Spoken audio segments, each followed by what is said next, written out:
Welcome back to River City Live. Just a couple of weeks ago, Mary Lynn Jenkins of Big Fish Co. joined us. It was Stress Awareness Week, and she brought with her and left for me this book, The Transformative Power of Language. She's actually the author.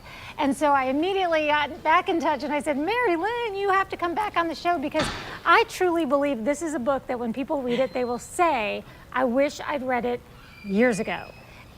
What is an example of how the language we choose, Mary Lynn, can impact a situation? Oh gosh, well thank you so much, Eden, for having me back. I think this is the most important conversation in the world right now. One thing that stands out just right out of the gate that people just by default, we say, sure, I'd love to do that. Yeah, we should do that sometime. Maybe, or should, could, would, all those things. Look, for example, what you told me to do today. Hey, come be at the station by 10:30. And I said, okay, I'll be there by 10:30. And so just that right there establishes a sense of trust between you and I. And now, of course, things happen, traffic can happen, God forbid an accident could happen. The thing that research shows is that greater trust is built if we acknowledge I am going to be late, I'm not going to be there by 10:30, and I will be there by 10:45.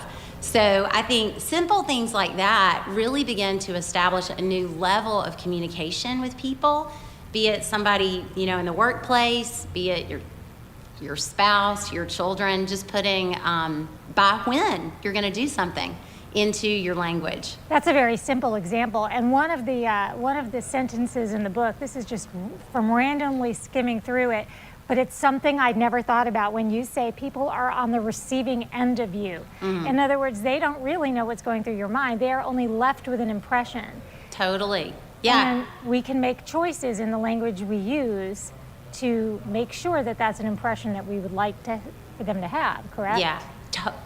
The thing that I think, in the work that I've been doing around the value, the power of the spoken word is we're speaking to someone. We're not just talking to ourselves. We're not talking in the mirror. So there's always someone on the receiving end of the words that we put out into the space, the words that we put out into the world. And so to your point, people don't know what we're thinking. They really don't know what we're feeling. In fact, more times than not, people make an assumption. I think this is what she meant to say. I think this is how he's feeling today. The spoken word is our most powerful instrument because it gets the message out that we want.